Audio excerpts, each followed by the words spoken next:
Мұсылман 24 сааттық жашоосунда ар бир клеткасы, мээсиндеги ар бир нейрону, ар бир молекула атому Аллахты эстөө менен жашоосу керек. Аллахты эстөө менен бул жашоо күзөтүлүш керек. Аллахты эстөө деген Аллахтын бар экенин эсте кармоо менен, Аллахтын көрүп туруулугу, Аллахтын билип тургандыгы, Аллахтын 99 өзү белгилеген жана белгилебеген сыпаттарынын негизинде биздин жашообуздун күзөтүлүп тургандыгын назарга тутуп жашоо бул аны эстөө деп айтылат. Балким кээ бир учурларда Аллахты эстөөгө тыюу салынат. Кээ бир учурлар бар ушундай. Мисалы, адам ажатканада отурганда Аллахты эстөөгө тыюу салынат. Бул адепсиздик болуп эсептелет. Ошон үчүн мусулман ажатканадан чыкканда гуфранака кечирим сурап чыгат.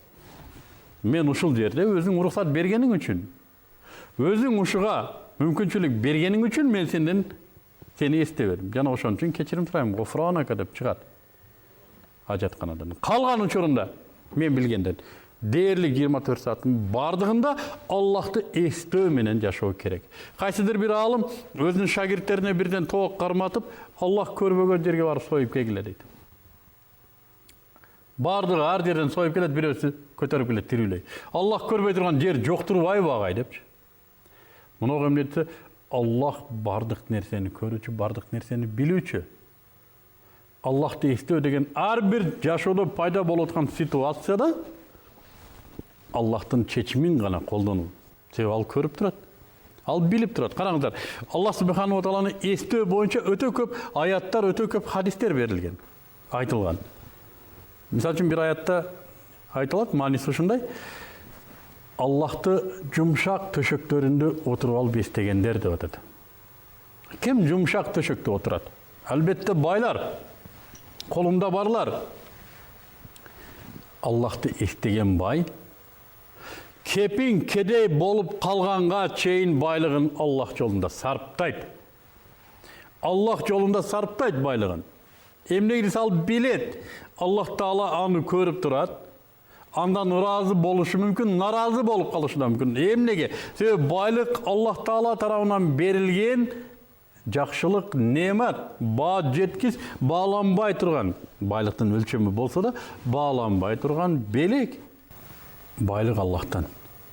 Жана мен муну Аллах өзү буйрган жака гана иштетейин.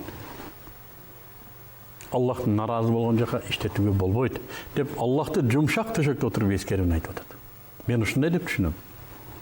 Аллахты эстөө 24 саат жашоодо. Кээ бир эстөөнүн эрежелерин Аллах субханаху ва таала өзү үйрөттү. Мынандай деп эстегин мени. Пайгамбарыбыз үйрөттү. Аллах Тааланы мынандай деп эстеш керек. Мынандай деп эскериш керек Аллах Тааланы деп. Бүгүнкү күндөгү мусулмандардын өтө төмөндөп кетиши дагы Аллах Тааланын буйрган, пайгамбарын көрсөткөн эстөө институтунун артта калгандыгы, чаң басып калгандыгы. Курандын көп аталышы бар. Ошонун бир аталышы эскертме деп аталат. Куранды биз түшүнбөй калдык. Ислам душмандарынын кайсыдыр бир чоң саясатчы душман, исламга каршылык көрсөткөн дүйнөлүк глобалдык аренада жүргөн душмандардын бири мен мусулмандардын Куранды түшүнүп калуусунан корком дейт. Мусулмандар Куранды түшүнүп калуусунан корком дейт. Эмнеге десе, мусулмандар өзүнүн Аллахын түшүнүп кала турган болсо, билесиңерби мусулмандар кандай күчкө ээ болот. Бул өтө зор күч. Бирок тилекке каршы бүгүн мусулмандар алсыз. Эмнеге десе, Аллахын сөзүн түшүнбөйт. Эмнеге десе, аны ойлонбойт, аны эскербейт. Анын үстүндө пикир жүргүзбөйт. Бангладеште 5 миллион кары бар экен, мураттап кары. Куранды жатка билген 5 миллион адам. Акыбал өтө начар жашообуз.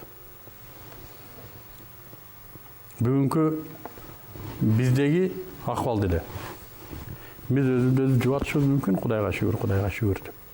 Бирок чындыгында карап келе турган болсок, бизде деле мусулмандардын акыбалы начар.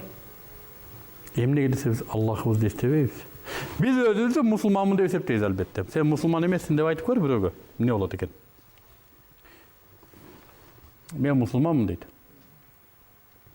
Моссоветте тұрған сойқуда өзін мұсылманмын дейді. Арақ ішіп жығылып қалған алкашта өзін мұсылманмын дейді. Біз сүйінеміз, ошолда өзін мұсылманмын деп атат деп сүйінеміз. Бирок ал өзі түшүнүш керек та. Өзін мұсылманмын деген адам түшүнүш керек та, ал мұсылманбы чындап эле. Аллахын бір есіне салып көрсінші, Аллах мұсылманды қандай деп сипаттады. Мына ушул мұнарадан қарағанда біз Аллахты естеуге өте мұқтажымыз. Аллахты дайым есімізде қармашымыз керек. Аллахты қармау деген Аллах емес.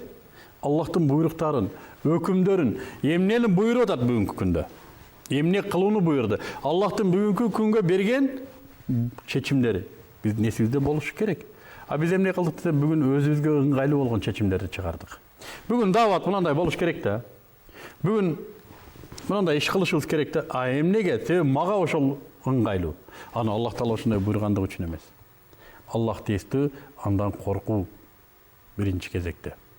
Аллахтан коркуу, анын азабынан коркуу. Коркуу дегени мындай бир айвандык коркуу эмес. Бул интеллектуалдык коркуу. Мен муногун нерсени туура эмес кылгандыгым үчүн Аллах Таала наразы боло турган болсо, анын газабына кала турган болсом, мен мыногундай азаптарга түшүп калбаймынбы? Аллахым, мен ушул азаптардан сакта. Сакта деп коюп эле аны кыла берүү эмес, сакта дедикпи, демек сактануу себебинде кылышыбыз керек, аны кылбашыбыз керек биз. Анын кайтарган нерсесинен кайтышыбыз керек. Кыл деген нерсесин кылышыбыз керек. Бул нерсе Аллахты эстөө, Аллахтан коркуу. Ошондой эле коркуп эле жатып калбастан Аллахтан үмүт да кылышыбыз керек. Кубанышыбыз да керек. Ал бизге бейишти сүйүнчүлөдү пайгамбар аркылуу. Мындай амалдарды кылгандарга сүйүнчү. Бейиштен сүйүнчү. Бейиш менен кубандыр аларды. Бул да эмнете? Бул да Аллахты эстөө. Тамак жеп атканда деп атат, мусулмандар иудейлерден жана христиандардан айырмаланып тамак жейт. Иудейлер он чыкпай тултуюп отуруп тамак жейт экен. Христиандар ар нерсени сүйлөй берет экен. Расулуллах саллаллаху алейхи вассалам айтты, мусулмандар жаннатты сүйлөшөт деди.